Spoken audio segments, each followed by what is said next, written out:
Premièrement, il y a les semailles du blé. Ensuite, il y a la première pluie après les semences, la pluie de la première saison. Et puis ensuite, la deuxième pluie après la semence. Et la récolte du blé l'été suivant. Ce dont on va parler aujourd'hui, c'est bien le fruit de l'esprit.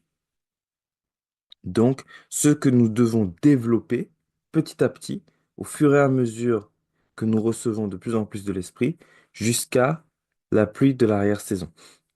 Et donc, c'est pour ça qu'on termine par le fruit de l'esprit en pratique. Parce que c'est ça que Jésus va moissonner. Il va moissonner les résultats de son travail. OK?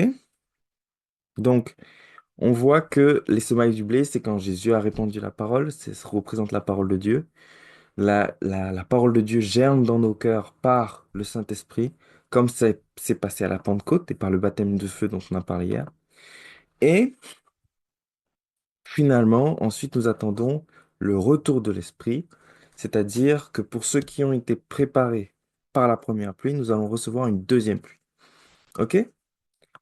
Euh, et il y aura la récolte du blé en été. Donc, voilà.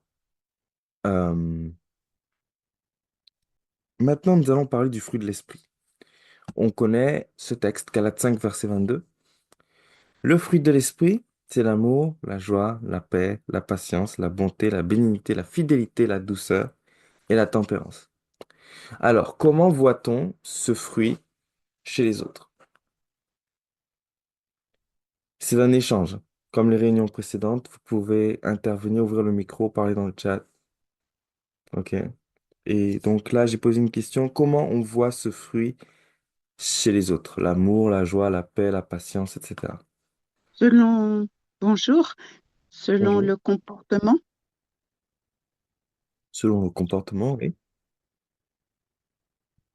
Selon le comportement. C'est-à-dire? selon la façon de vivre de la personne, des réactions, dans ce qu'elle fait. Mhm. Par exemple, si elle est attaquée ou n'importe verbalement, hein, je veux dire, ben, il y a la maîtrise de soi, on n'essaie pas de répondre, de faire des joutes oratoires de plus en plus virulentes, des choses comme ça, quoi. Hmm. Donc on va le voir dans les difficultés, par exemple, c'est ça? OK. Euh, c'est vrai. Moi, je trouve qu'il y a un bon résumé du fruit de l'esprit dans Romains 14 au verset 17. Romains 14 au verset 17, je trouve qu'il y a un bon résumé du fruit de l'esprit dans ce texte. Ça dit,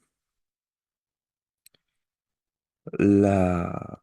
le royaume des dieux, ce n'est pas le manger et le boire, mais c'est la justice, la paix et la joie par le Saint-Esprit. OK?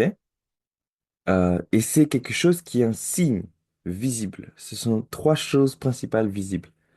On va les voir dans le fruit de l'esprit. Très clairement, la justice, on va la voir dans l'amour, dans la bonté, dans la bénignité, etc. La paix et la joie, on va la voir dans la maîtrise de soi, dans la douceur, dans la tempérance.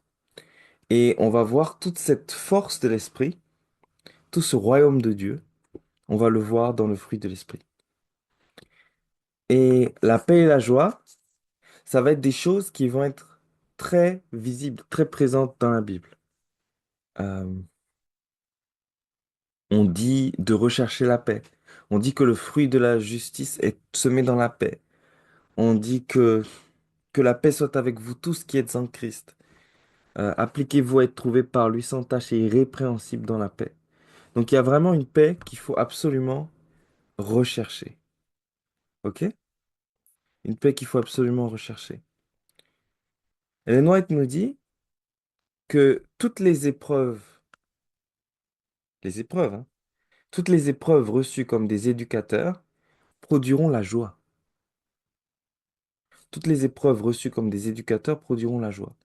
Toute la vie religieuse sera édifiante, ennoblissante, élevée et parfumée de bonnes paroles et de bonnes œuvres.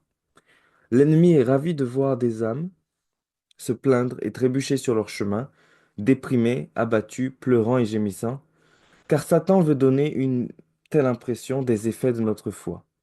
Dieu a pour dessein que l'esprit ne se place pas à un niveau bas, où il se sent mal. Alors, j'ai une question pour vous. Comment on va faire pour recevoir le fruit de l'esprit? Parce qu'on voit que c'est extrêmement important. C'est ce qui va témoigner pour Dieu. C'est ce qui va être le royaume des cieux que Jésus a dit de chercher en premier dans Romains 6, dans Romains, n'importe quoi. Dans Matthieu 6, 33. OK? Donc, comment on va faire pour avoir le fruit de l'esprit? Il faut le réclamer, il faut le rechercher par la prière. C'est ça, par la relation avec Dieu. Et c'est là que nous l'aurons justement. Il faut le demander, il faut le réclamer vraiment parce qu'on est dans le besoin. Et surtout dans le temps de la fin. Et c'est ce qui va nous permettre, comme on a bien dit depuis hier, eh ben, c'est lorsque nous serons remplis du Saint-Esprit, eh ben, nous partirons, ceux qui sont prêts, partiront pour apporter la bonne nouvelle aux autres. Donc, c'est Hmm, très important pour nous dans ces temps de la fin. tout à fait. C'est-à-dire que il va falloir déjà le demander. C'est écrit de la même façon que vous donnez du pain à vos enfants, de la même façon, Dieu donne l'esprit à ceux qui demandent. Là, on voit sur le chat, c'est le baptême de l'esprit qui produit le fruit. Oui, tout à fait. C'est-à-dire que c'est en étant rempli de l'esprit qu'on va pouvoir euh, recevoir le fruit. Pierre nous fait une petite liste de différentes choses dont nous avons besoin pour la communion avec l'esprit. Il dit qu'on devient participant de la nature divine. On a vu cette liste hier, ok? Donc ça va être un rappel pour ceux qui étaient là hier. Mais c'est vraiment crucial. C'est l'idée que on devient participant de la nature divine petit à petit par les 8 valeurs qui sont écrites là. La foi, la vertu, la connaissance, la tempérance, la patience. Et donc ces différentes choses sont entre nous et l'esprit. Et plus on les obtient, plus on s'approche de l'esprit. Comme il est écrit, euh, qu'il faut joindre à votre foi la vertu, joindre à la vertu la science, etc. C'est un plan d'addition. OK? Donc c'est ce qu'on va ajouter petit à petit. Donc d'après ce texte, qu'est-ce qui nous empêche d'avoir le fruit de l'esprit? Ben voilà, il suffit de prendre le contraire, ce qui est un obstacle de chacune des choses qui sont citées. Qu'est-ce qui va être un obstacle pour la foi? Ça va être principalement le doute. Parce qu'il est écrit que celui qui demande avec foi doit demander sans douter. Contre la vertu, il va y avoir le péché, l'orgueil. Contre la connaissance de la parole de Dieu, il va y avoir les opinions, les idées humaines, la science, etc. Contre la tempérance, il va se placer toutes sortes d'envies, toutes sortes de soucis, toutes sortes de désirs qui sont en nous. Et puis, contre la patience, la tempérance, c'est la maîtrise de soi, pour ceux qui ne savent pas. Pour la patience, ce qui va nous limiter, bien sûr, c'est le découragement, l'exaspération, la négativité.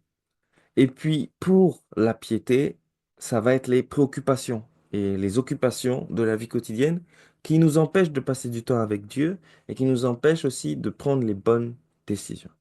Comme on a vu hier, que la véritable piété se voyait dans les décisions que nous prenons. Et puis finalement, l'amour fraternel et l'amour, la principale chose qui va les empêcher de venir en nous, ça va être l'égoïsme. Parce que euh, quand on s'aime soi-même tellement que ça occulte l'amour des autres, eh bien, ça nous empêche d'aimer. Alors, euh, quand on voit ces différents obstacles, comment on va faire pour garder le fruit de l'esprit malgré tous ces obstacles? Comment on va faire pour le protéger? Parce qu'on l'a déjà reçu, euh, quand on a reçu le Saint-Esprit, mais comment on va faire pour le garder? C'était une des questions qu'on m'avait posées hier. Et du coup, je la pose cette fois-ci à tout le monde. ce matin?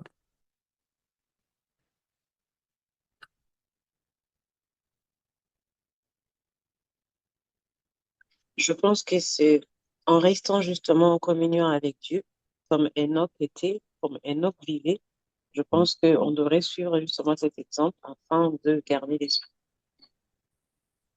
Oui. Enoch marchait avec Dieu. Et concrètement, ça se voit comment? Par la relation qu'il avait tous les jours avec Dieu, parce qu'il plaçait Dieu avant tout. Il lui donnait la première place. Et il nous dit aussi, dans ces temps de la fin, nous devons prier sans cesse, parce que la prière, c'est une puissance pour celui qui croit.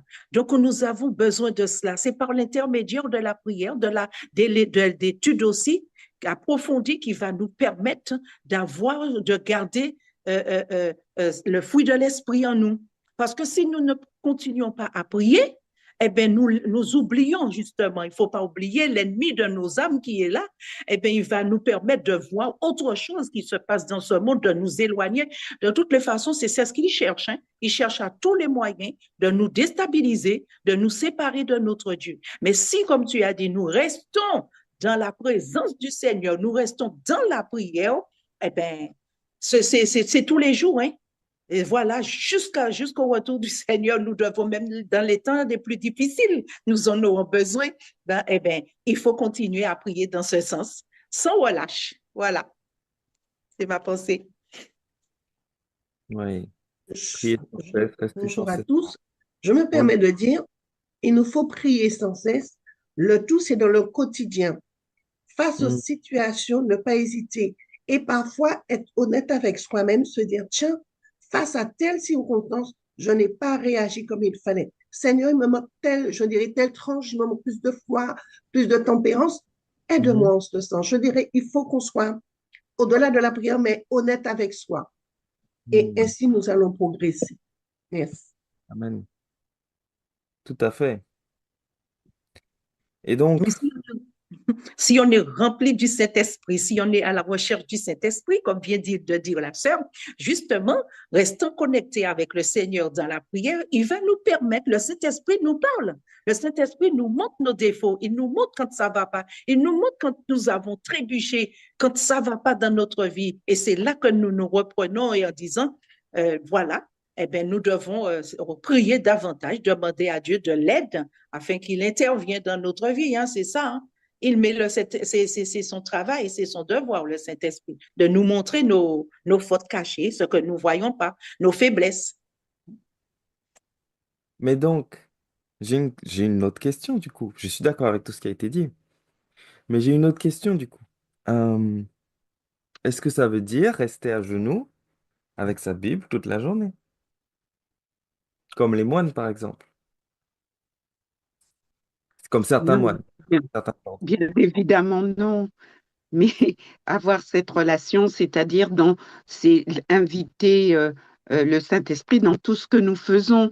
Mhm. Parce que quand on travaille, on ne peut pas être dans sa Bible pour ceux qui travaillent toute la journée, etc. Mais c'est qu'il puisse demeurer en nous dans toutes les circonstances ou dans le déroulement de la journée, d'être en connexion, lui Mhm. poser même dans les moindres détails, hein, dans les achats, je me souviens, quand je prie pas trop vous savez, le désir passe devant une vitrine, on voit quelque chose, on rentre. Ben non, et là, l'achat est toujours négatif, mais quand on prend le temps, oui, on parlemente comme avec un ami. Et c'est ça, c'est de l'inviter à chaque seconde, chaque minute, chaque heure, chaque jour. Amen. Amen. Ce que la Bible dit. Alors, on a une question dans le chat. Christ en nous, n'est-ce pas le Paraclète? Oui, Christ en nous, c'est le Consolateur, c'est le Saint-Esprit. Donc, comme on voit là, ce dont on a parlé, la Bible nous dit comment faire pour garder cette constance. OK? Elle reprend ce que vous avez dit, c'est-à-dire Josué 1, versets 8 et 9, que ce livre de la loi ne s'éloigne point de ta bouche. ne s'éloigne point de ta bouche. Ça veut dire quoi? Ça veut dire que tes paroles reflètent la Bible. Ça veut dire que ce que Et tu penses, ce qui sort de tes lèvres, ce qu'il y a dans ton cœur, eh ben, ça vient, ça a comme racine la parole de Dieu. Comme on a dit tout à l'heure, comment le jeune homme rendra-t-il pur son sentier? En se dirigeant d'après ta parole, comme tu as dit tout à l'heure. C'est-à-dire que chacune de nos actions vont être purifiées par la parole. On va rechercher à ce que ça soit conforme à la parole. Et c'est comme ça qu'il est écrit dans Josué 1, verset 9, l'Éternel, ton Dieu, est avec toi dans tout ce que tu entreprendras. Donc, quand on va avoir la parole de Dieu qui va vraiment être une présence, qui va vraiment être une direction dans chacune de nos actions, on va pouvoir être en permanence avec Dieu. Comme dit Paul, ouh là là, attendez une minute, problème technique. Voilà. Comme dit Paul, 2 Corinthiens 10, 5, nous renversons les raisonnements et toute hauteur qui s'élève contre la connaissance de Dieu. Et, c'est la partie importante, nous amenons toute pensée captive à l'obéissance de Christ. Donc, chacune de nos pensées doit être vraiment captive à l'obéissance à la parole de Dieu. Et le résultat, c'est Philippiens 4, 7, la paix de Dieu qui surpasse toute intelligence, gardera vos cœurs et vos pensées en Jésus-Christ. Donc, ça passe par apprendre la Bible par cœur, ça passe par lire la Bible dans la journée et ça passe par prier sans cesse. On va voir, par exemple, dans la parole de Dieu, ce qu'il faisait. Ok? C'est qu'ils avaient l'habitude d'avoir trois prières principales dans la journée. Ok? Texte, comment ça, texte? Je viens de dire les textes. Euh, Philippiens 4, 7 et puis 2 Corinthiens 10, verset 5. Alors, là, la question, ça va être,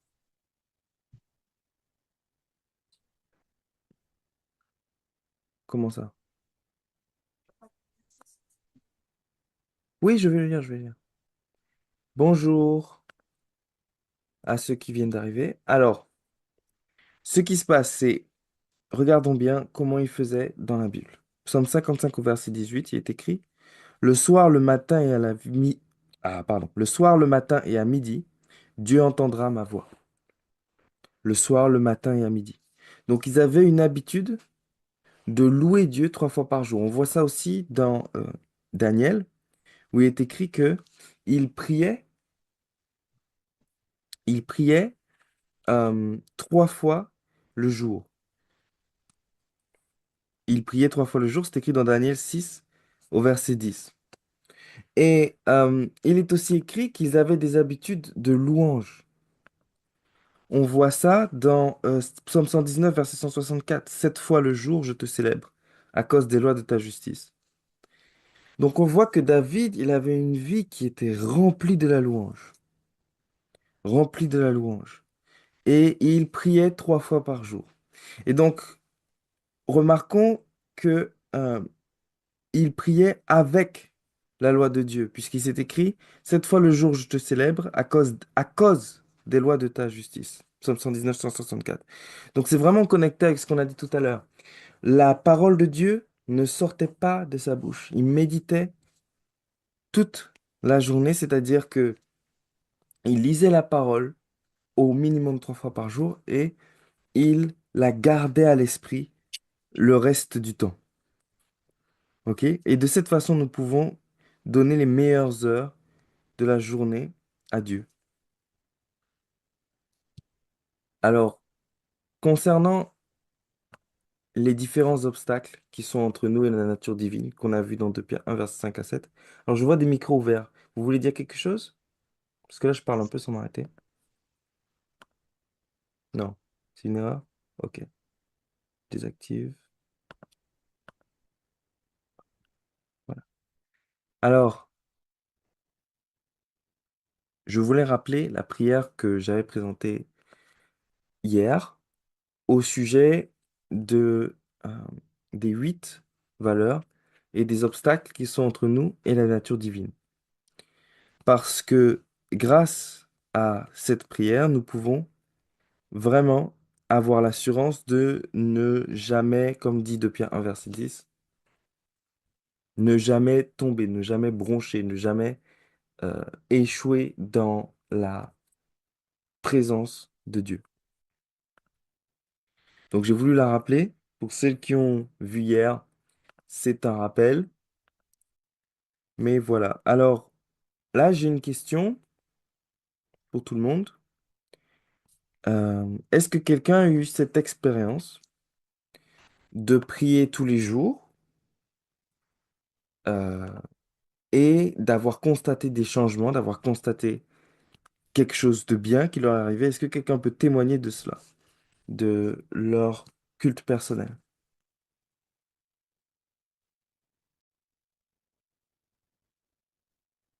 de son culte personnel?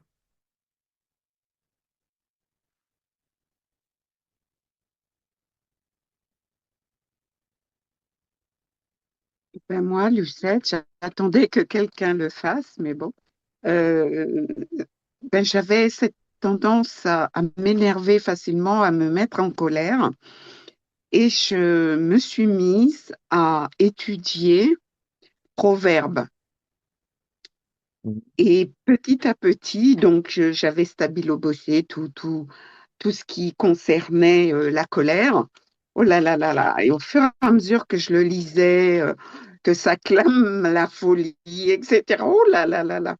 Et petit à petit, je vois que le Seigneur travaille en moi et bien souvent, quand je suis dans ce genre de situation et je sens que je risque de me mettre en colère, le Saint-Esprit me fait venir dans mon esprit ces versets que j'ai lus contre la colère. Et ça m'a fait beaucoup de bien.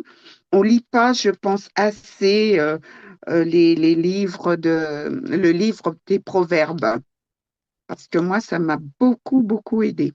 Voilà. Amen. Effectivement, il y a beaucoup de puissance dans ce livre. J'aime beaucoup, quand je cherche dans la Bible, chercher surtout dans Psaumes, Proverbes, Ecclésiastes, parce que c'est là que je trouve la plupart des choses euh, que, que à faire pratiquement dans la piété de tous les jours. Il y a d'autres personnes qui veulent parler de ça, témoigner de ça? Oui, alors je voudrais parler justement de la puissance de Dieu et de la puissance du Saint-Esprit lorsque nous le réclamons. Mais nous ne devons pas le demander n'importe comment. Mais nous devons le demander avec conviction, avec ferveur, que Dieu Ah oui. entend et il répond. Alors moi, mon problème, j'étais impatiente. C'était tout de suite pour moi lorsque je demandais quelque chose à mes enfants à faire, c'était tout de suite, hein. Et j'avais pas de patience lorsque je faisais certaines choses. Je leur disais, c'est maintenant, tu laisses ça, tu vas faire ça. Et les enfants m'ont dit, maman, tu es trop un petit peu pointilleux, tu es trop pressant, tu es trop sur notre dos, tu nous dis, et c'est tout de suite qu'il faut faire la chose. Mais quand ils m'ont dit ça, je pense que c'est l'Esprit de Dieu qui a parlé aux enfants de dire, maman, tu n'es pas patiente avec nous. C'est tout de suite que tu veux la chose. Oh là là, depuis ce jour, je vous dis, eh bien, j'ai demandé à Dieu de l'aide et j'ai pris Galates 5, versets 22 et 23. J'ai Hmm. dû lire ces versets-là plus de 10 fois. Et j'ai prié pour ça. J'ai demandé à Dieu, Seigneur, accorde-moi la patience, non seulement la patience, mais tout ce qui est dans le verset. Mhm. Parce que si je ne suis pas ainsi, si je ne ressemble pas à Jésus, parce que je dis il avait tout ça en lui, et maintenant, Seigneur, tu peux me changer. Et là, ma fille, dernièrement, elle me dit, maman, tu as vraiment changé parce que tu tu t'énervais pour rien, tu te fâchais, c'était la, disons, tu étais impatiente avec nous, mais maintenant je vois que tu as changé. J'ai dit, gloire à Dieu, ma fille, parce que vraiment, j'ai tellement prié, j'ai tellement intercédé pour cela. Et jusqu'à maintenant, cela m'arrive de, je vais pas dire c'est tous les jours, mais de temps en temps, je repasse ce verset dans ma mémoire pour voir où ça va pas. Voilà. Et je demande à Dieu de m'aider. Et il m'a aidé beaucoup, beaucoup, beaucoup, beaucoup à voir la patience, l'amour, la bonté et tout ça. Donc, nous devons rechercher ce verset-là, est très important pour moi, de rechercher pleinement le Seigneur parce qu'il m'aide dans ma vie, il m'aide à voir les choses autrement. Voilà. Alors, Florence demande quel verset pour la patience, c'est Galates 5, verset 22. Mhm. Il y en a aussi beaucoup d'autres. Il y a Romains 12, 12 et d'autres encore. Donc, merci Bernadette pour ces témoignages. Effectivement, il y a une grande puissance dans la parole de Dieu combinée avec la prière. En fait, ce qui se passe, c'est que ceux qui cherchent Dieu doivent le chercher de tout leur cœur. Et pour le chercher de tout son cœur, il faut le chercher aussi il faut aussi prendre ses paroles. Mm. Alors, ce qui se passe, c'est qu'entre nous et Dieu, il y a différents obstacles qui se mettent, les obstacles que j'ai listés ici. Et des fois, même si on n'en est pas conscient, on se retrouve à voir ces obstacles qui reviennent dans notre vie. Et pour pouvoir les enlever à nouveau,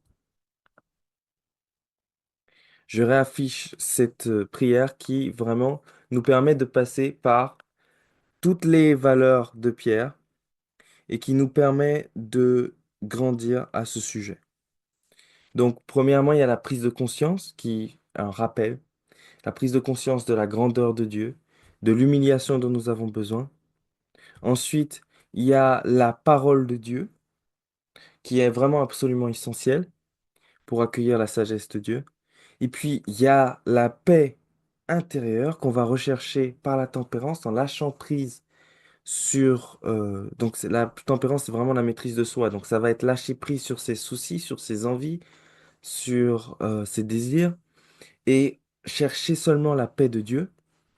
Ensuite, on va chercher la joie aussi de Dieu en cherchant la positivité, en remerciant Dieu dans la gratitude.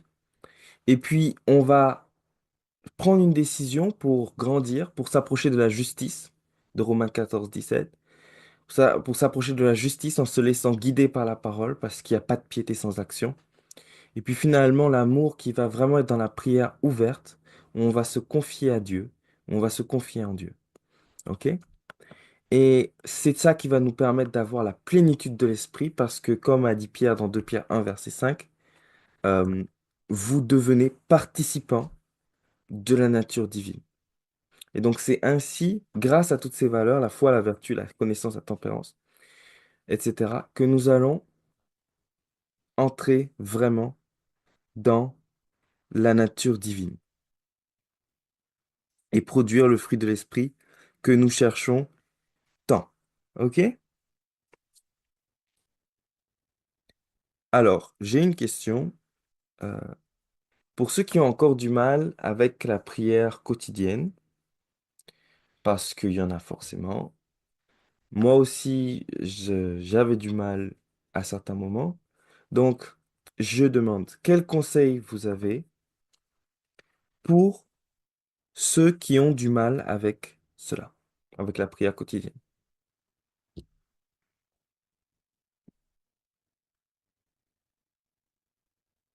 Quels conseils vous avez, que vous le fassiez ou non? Est-ce que vous avez des conseils pour ceux qui ont du mal à le faire, qui ont du mal à chercher Dieu chaque jour?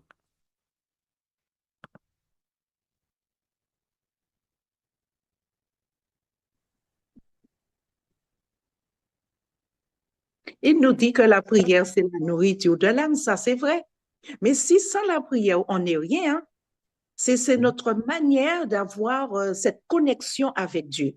Et quand on a l'habitude de prier, eh bien, à toute heure, on priera. Parce que quand je dois partir, par exemple, je suis à la maison, j'ai fait mon culte. Bon, et ça s'arrête pas là. Mais quand on a l'Esprit de Dieu nous permet de prier. Eh bien, Juliette, laisse ce que tu fais et va prier. Oui, l'Esprit nous parle. Et quand je vais partir, je vais faire mes courses, eh bien, je prie pour que Dieu puisse m'accompagner. Quand on a pris cette habitude-là de prier, eh bien, ça devient tous naturellement. Donc, et puis surtout, lorsqu'on comprend vraiment ce qu'est la prière, eh bien, on vit dans cette dimension de la prière parce qu'on sait qu'on a besoin pour nous-mêmes personnellement. Et c'est pour ça qu'il nous dit de veiller et de prier, puisque nous savons que notre tentateur, il est là. Il va nous Mm. tenter à toute heure, comme disait la sœur. Tu vas sortir un endroit et puis tu n'as pas prié, mais tu arrives dans un magasin, tu vois quelque chose qui est très bien, tu dis, oh, je vais l'acheter. Mais finalement, on n'a pas besoin de tout cela. Parce que la prière est dans notre cœur et le Saint-Esprit nous parle. Tu n'as pas besoin de cela. Alors, je vois que c'est très, très important pour la prière et de prier à toute heure, comme on a dit tout à l'heure, c'est de prier. On ne va pas rester tout le temps avec une Bible en train de prier à genoux tout le temps. Mais là où nous nous trouvons, nous devons prier, que ce soit au travail.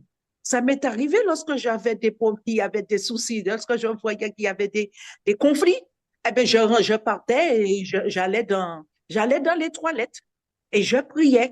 Je Mm. demandais à Dieu de me préserver de tout cela et voilà. Et ça se passait très bien. C'est cette relation que nous avons besoin, la prière. Quand on a compris la prière, eh bien, on reste imprégné par la prière, on reste dans cet esprit-là pour que lorsque nous en avons besoin, eh bien, nous n'avons pas de difficulté pour nous mettre en prière. Tout Voilà, à c'est fait. mon expérience.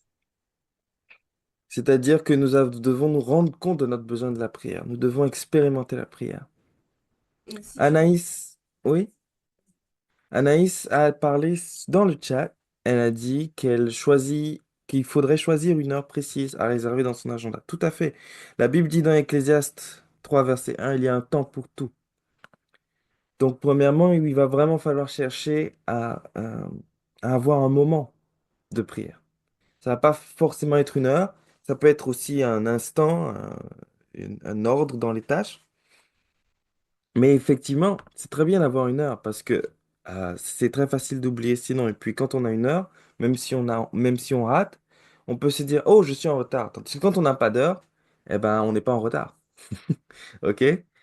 Euh, et ensuite, s'entourer dans la parole par nos cinq sens. Qu'est-ce que tu veux dire par là? Tu parles de... Qu'est-ce que tu veux dire par là?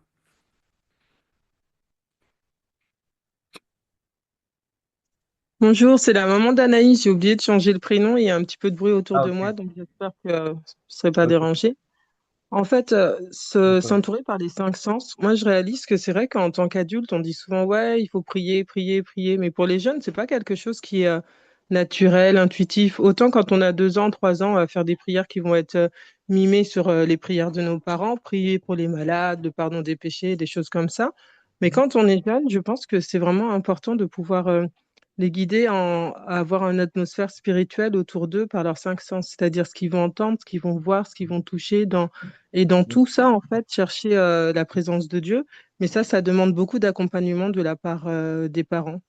Et après, ben, je réalise aussi que souvent, eh bien, les jeunes, ils sont exposés à voir des choses qui, indirectement, euh, va minimiser la parole de Dieu, va minimiser la puissance de la présence de Dieu auprès de nous. Et c'est ce Mhm. qui est compliqué pour eux, puisque après, on les invite à avoir une vie de prière lorsque toute la journée, ils ont une vie de mondanité. C'est compliqué après de pouvoir lier les deux. Voilà. C'est ça. Euh, Ensuite, tu as dit qu'il fallait des groupes et un partenaire de prière. Alors ça, c'est tout à fait d'accord. C'est exactement ça que j'allais dire en fait. C'est-à-dire que on a besoin d'un moment de prière. On a besoin de sentir notre besoin de prière. Donc pour cela, il va falloir garder les pensées pures, comme tu as dit dans Philippiens 4, 8, de garder les pensées pures, ok, et de s'éloigner des convoitises du monde. Et puis, le troisièmement, ça va être vraiment de s'attacher les uns aux autres. On a vu dans la liste des 8 valeurs, il y a l'amour. Et il y a l'amour fraternel. Et sans cet amour fraternel, sans cette cohésion ensemble, il va y avoir une grande difficulté à maintenir de nouvelles habitudes. Elle va avoir une grande difficulté à progresser réellement. OK? À progresser tout seul. Et donc, Ellen White nous dit, encourager les frères à s'attacher aux frères, lier ensemble un Pierre et un Jean. Lier ensemble un Pierre et un Jean. Que chacun encourage son frère à se tenir à ses côtés, à servir avec zèle et intérêt en tant que partenaire dans la grande œuvre. Deux ou trois peuvent prier ensemble, chanter les louanges de Dieu ensemble, et grandir jusqu'à atteindre la pleine stature d'ouvrier avec Dieu. Une parfaite harmonie doit être recherchée. Donc voilà, il y a vraiment un besoin de se mettre par deux, de vraiment euh, de chercher Dieu ensemble. C'est vraiment vital. Et donc, si vous voulez commencer à suivre le principe de la prière 7P, ou bien tout simplement que vous voulez un partenaire de prière, que vous voulez rejoindre un groupe, je vous propose le lien que j'ai oublié de mettre sur le PowerPoint, que je vais mettre dans le chat. D'accord? Voilà. En cliquant sur ce lien, ggl.link/je veux, vous allez pouvoir, du 6 feu, vous allez pouvoir vous inscrire pour être soit accompagné personnellement par moi, soit par quelqu'un d'autre, ok? De telle façon à avoir partenariat de prière et de telle façon à pouvoir grandir ensemble, ok? Et aussi pour pouvoir être au courant de nos prochaines réunions, il y a une case à cocher pour ça aussi, ok? Donc si vous voulez commencer à suivre ce principe, que vous avez du mal à vous organiser, que vous avez du mal, ou bien simplement que vous ne voulez pas être seul, eh ben, c'est le moment ou jamais. Cliquez sur le lien et vous pourrez nous rejoindre. OK? Alors, je vois dans le chat qu'il y a plusieurs types de prières. Prière régulière, prière instantanée, prière d'intercession.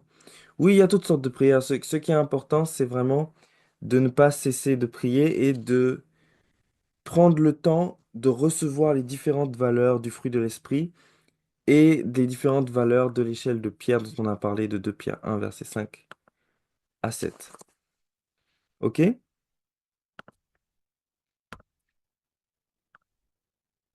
Alors, maintenant, ça va être à nouveau le moment des questions. Voici le lien que j'ai mis dans le chat. Si vous voulez être accompagné, voilà, si vous voulez grandir ensemble, c'est le moment pour rejoindre le groupe. Alors, est-ce qu'il y a des questions? Alors, ce dont on a parlé aujourd'hui, c'est vraiment de se préparer à la pluie de l'arrière-saison en recevant le Saint-Esprit dès maintenant. OK? Donc, est-ce qu'il y a peut-être des questions là-dessus? Peut-être des questions sur le baptême? Peut-être simplement des témoignages ou des remarques supplémentaires? Moi, si je peux dire quelque chose, Oui, vas-y. c'est que j'ai pu cultiver la prière en me rendant compte que j'avais un ami qui était tout le temps avec moi et Hmm. que du coup, je pouvais toujours lui parler à tout moment dans la journée. Et c'est cette amitié avec Dieu qui m'a fait vraiment, j'allais dire, vivre l'amour de Dieu, vivre la présence de Dieu dans ma vie. C'est plus je me suis rendu compte que c'était vraiment un ami à qui je pouvais parler, me confier, et que je voyais les effets de cette amitié, de ne pas se sentir seul ou de ne pas se sentir rejeté ou isolé ou trop porté par moi-même. Je pouvais tout le temps parler à cet ami et c'est comme ça en tout cas que j'ai compris le prier sans cesse. C'est développer l'amitié avec Dieu. Amen. Je peux Donc, poser une question? Bonjour Mathias. oui, oui, vas-y. Euh, Comment faire la différence, comment discerner précisément la voix de Dieu entre notre conscience ou l'ennemi et le Seigneur? Euh, pour connaître la voix de Dieu, il faut faire ce que Jésus a dit. C'est-à-dire que ceux qui veulent faire la volonté de mon Père connaîtront la doctrine. Alors, je vais trouver le texte. Mais ce que ça signifie, c'est que quand on va chercher Dieu, d'accord, eh bien, quand on va chercher Dieu dans la parole qu'on a déjà reçue, on va reconnaître la voix de Dieu. Qu'est-ce que ça veut dire? Ça veut dire qu'on va comparer avec ce qu'on a lu dans la Bible, ce que on ressent dans notre être. Si ce que nous recevons est cohérent avec la Bible, c'est que c'est dans la direction de Dieu. Si ce n'est pas cohérent avec la Bible, c'est dans la direction du diable. Et c'est pour ça que c'est aussi important de grandir en connaissance, tout simplement parce que sans la connaissance, nous ne pouvons pas distinguer la vérité de l'erreur. Et même quand le malin va nous donner des paroles de Dieu comme il a su le faire avec Jésus, Mhm. le fait de fréquenter Dieu va rendre impossible pour nous que ce soit la voix de Dieu qui nous dise de faire certaines choses ou de penser certaines choses, parce que ça ne correspond pas au caractère de Dieu. Et c'est ce qui a permis à Christ de repousser Satan, c'est qu'il s'est rendu compte que même en citant la Bible, ça ne correspondait pas au caractère de Dieu, ce qu'on lui proposait. Voilà. Il a répondu à la Bible par la Bible. Et il a montré devant tous, pas devant tous, il a montré devant les ciels euh, ce qui était la vérité. Alors, je vois deux micros ouverts. C'est pour une question, Jacqueline? Non, tu as demandé est-ce qu'on avait des exemples, Oui. Mathias. Oui. Eh bien, moi, pas plus tard qu'à l'église hier, il y a une sœur qui est avec nous depuis déjà quelques mois et elle, bon, c'est une sœur qui a eu un certain parcours et qui revient au Seigneur. Et je crois que les conditions, comment vivre les fruits de l'esprit, c'est aussi l'accueil de l'autre quand il retourne au Seigneur.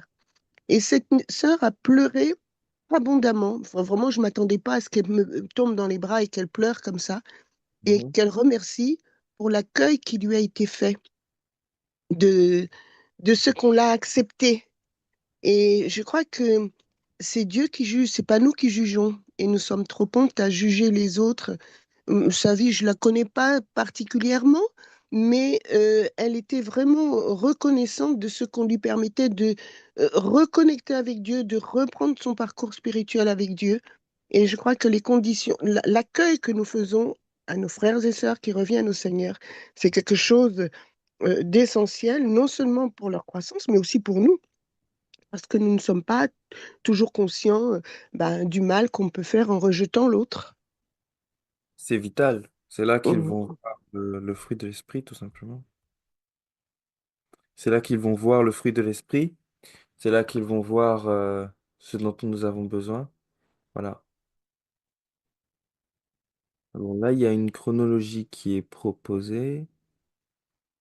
Euh, alors, je dirais plutôt que euh, la prière 7P, c'est la reconsécration. Et c'est aussi la pluie initiale. OK? C'est-à-dire que la prière 7P, c'est ce qui permet d'avoir le baptême du Saint-Esprit, d'être rempli de l'Esprit dès maintenant. Ensuite, nous avons le fruit de l'Esprit. Alors, c'est pas définitif, on peut encore tomber. Et c'est pour ça qu'il faut le faire tous les jours, 3 fois par jour. OK? Et ensuite, il y aura la pluie de l'arrière-saison et le retour de Jésus. En fait, c'est comme si on disait qu'on avait arrosé une plante une fois et que maintenant, il n'a plus besoin d'être arrosé. Voilà. On va se dessécher. L'esprit, c'est vraiment un renouvellement chaque jour afin que la plante de l'amour, de la tendresse, puisse continuer jusqu'à ce qu'elle produise le fruit de l'esprit. Voilà. OK. Donc, je pense que c'était suffisamment clair. Euh, ce qui est va vraiment être important maintenant, c'est qu'on cherche Dieu chaque jour, plusieurs fois par jour, pas juste une fois le matin, une fois le soir, et que on cherche la parole de Dieu afin d'avoir la connaissance qui va nous permettre de distinguer la voix de Dieu. OK?